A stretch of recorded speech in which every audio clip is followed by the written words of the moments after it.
Hey folks, good morning, good afternoon, good evening. Welcome back to the Evil Dungeon Master Universe podcast. I am your host, the Evil Dungeon Master Vince. Hopefully you had a great weekend, had a great gaming session, or if you weren't playing a game, maybe you're playing a future game in the next couple of days. It is Monday morning, and I wanted to talk about a game session that I had this weekend with my wife. We played a one-on-one game session, myself as the GM and her as a player. We were playing Spycraft, and we were using the 1960s decade supplement. So it was during the Cold War, James Bond type thing. She was very much into that time period when she reads her books and stuff like that, her romance novel books, whatever she calls them. So I said, let's try playing a game of it because she's always been kind of interested in. She's watched games. She didn't really like D&D and stuff like that. So I said, we'll just do a one-on-one game. There's no pressure. It's just me and you. So we could just play back and forth, and you can learn how to play the game.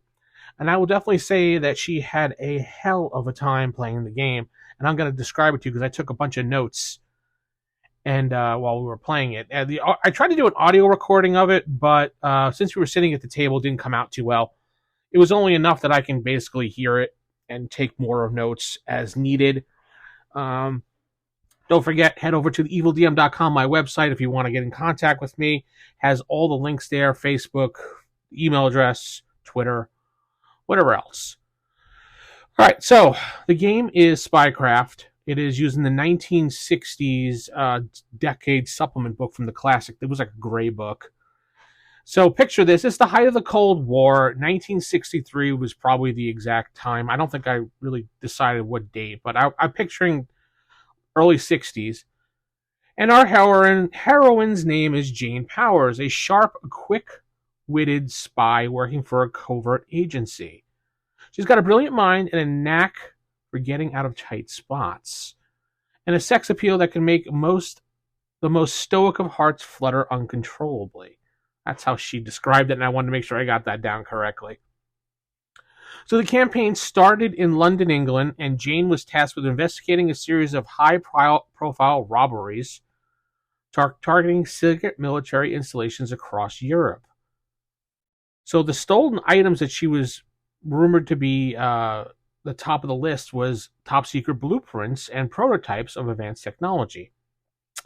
The agency suspected a notorious villain named the Baron was responsible behind these thefts. What the Baron was doing or why he was stealing these things, we weren't quite sure yet at this point in the campaign. She did have some background. When I say we, I mean she. She had some background information profile on the Baron, who was a former military scientist turned rogue because of his visions of world domination, and he was basically a crazy scientist that just couldn't handle working for the government anymore and wanted to do his own project, his own things, and just wanted to be nuts. So Jane's first lead was a tip-off about a secret auction happening in Paris, where some stolen items were rumored to be sold. And if the Baron wanted them, this is where the Baron would be. So she had to figure out a way how to infiltrate the auction, identify who the exact seller was, and retrieve the stolen blueprint items at least. But, this is the world of Spycraft, and this is a role-playing game, so not everything goes your way when you're rolling dice, so we'll see. It's not as easy as it seems. So Jane arrives in Paris under the alias of a wealthy collector named Fifi LeBeau, and she picked that name out because I don't know why, she thought it to be funny, but she was Fifi LeBeau. She had a few contacts in the city of Paris already because we had rolled that she had certain contacts throughout Europe, including a French agent named Marie who was going to help her.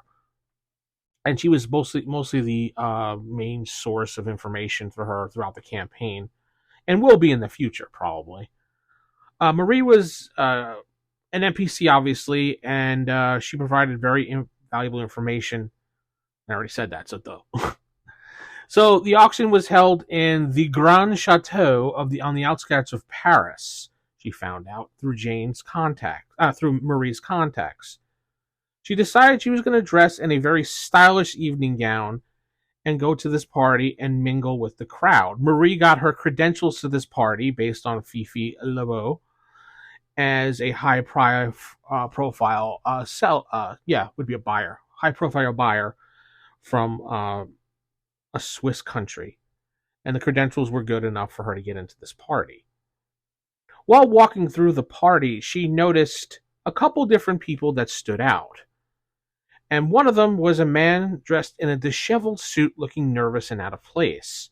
Out of the three of them, he looked the most out of place. The other ones just kind of looked different, but not enough standing out. And she did speak to all three of them before actually settling on coming back to the man who was with the disheveled suit. So she deduced this was either the seller, a scientist, or someone trying to make a quick buck. So she went over and approached herself officially to this person, using her charm to gain his trust, introducing herself as a possible buyer. The scientist, of course, was suspicious of every person at the party, and he was nervous and constantly looking around, as if he was worried about someone coming up and killing him, obviously because he's selling these blueprints. Was hesitant at first, but eventually revealed that the plans will be sold to the highest bidder. But there were rumors that the Baron wanted them and was willing to pay any price.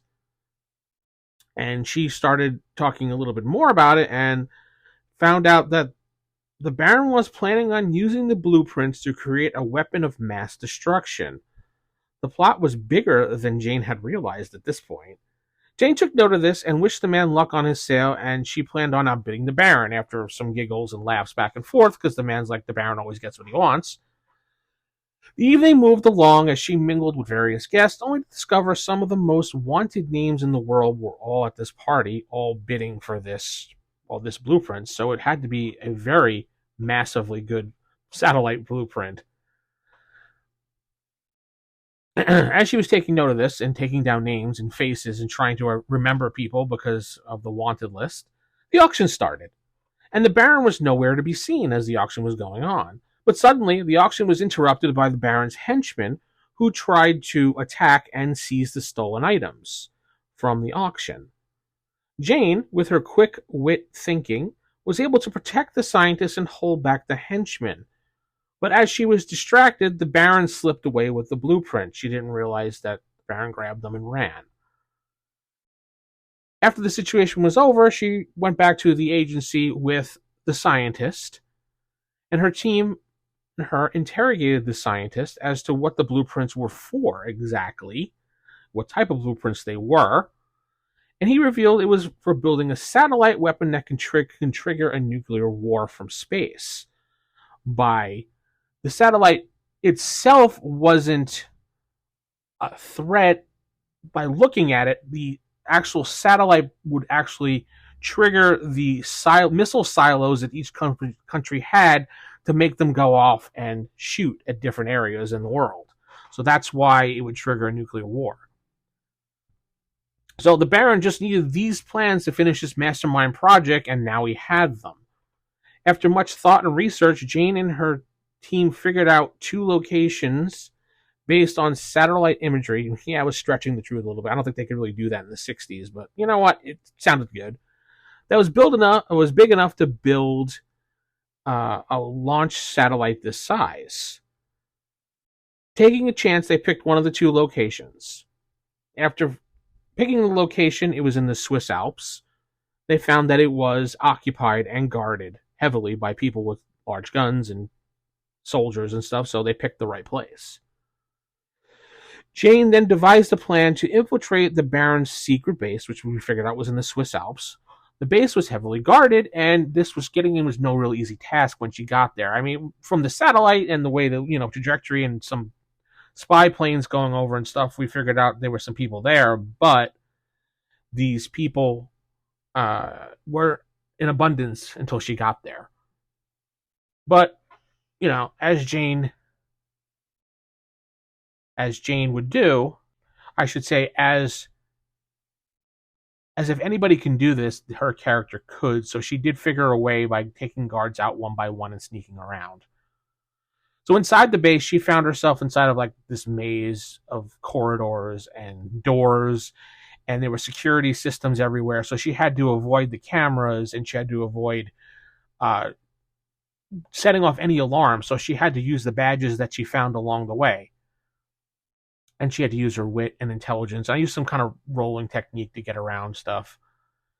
And she had to stop the Baron's plans, obviously. And finally, she met up with the Baron in the final room where he was sitting with the blueprints, trying to figure out how he was going to build everything and put it all together. As it was already started, you could see the pieces of it across the room ready to be placed together. She manages to surprise him, and grab the blueprints from him as his back was turned because she snuck up on him. She probably should have tried to get the Baron, but she was not able to because when she grabbed the plans, he threw down this smoke dust that made everybody in the area, including his guards, all choke. So after the smoke cleared, he was clearly gone and he left the area, but his guards were choking on the ground. Luckily, she rolled really highly to get out of the situation for her lungs and took out the rest of the guards with non-lethal attacks. But the Baron did get away and is still at large, and he'll be primed for more adventures in the future. And that's where the game session ended. My wife had a blast playing Jane Powers with her sex appeal, her wits, her spy skills, and she said it felt like reading one of her novels that she would read. And she couldn't wait to play again, and she liked the one-on-one session. It took about 3 hours to play in total, with little breaks here and there, and me teaching her some rules, how to roll dice and stuff like that, which dice was what. Because she wasn't really familiar with the dice. Like, I'd say roll a D10, she'd be like, which one's that? I'm like, well, the one with the 10 sides, and I would show her, and things like that. So I hope you enjoyed this story, and this campaign it's not a campaign, it was just a session that I ran. But I wanted to share it with you, because I had a great time this weekend doing this. It was fun. This is the Evil Dungeon Master saying goodnight, everybody, and God bless.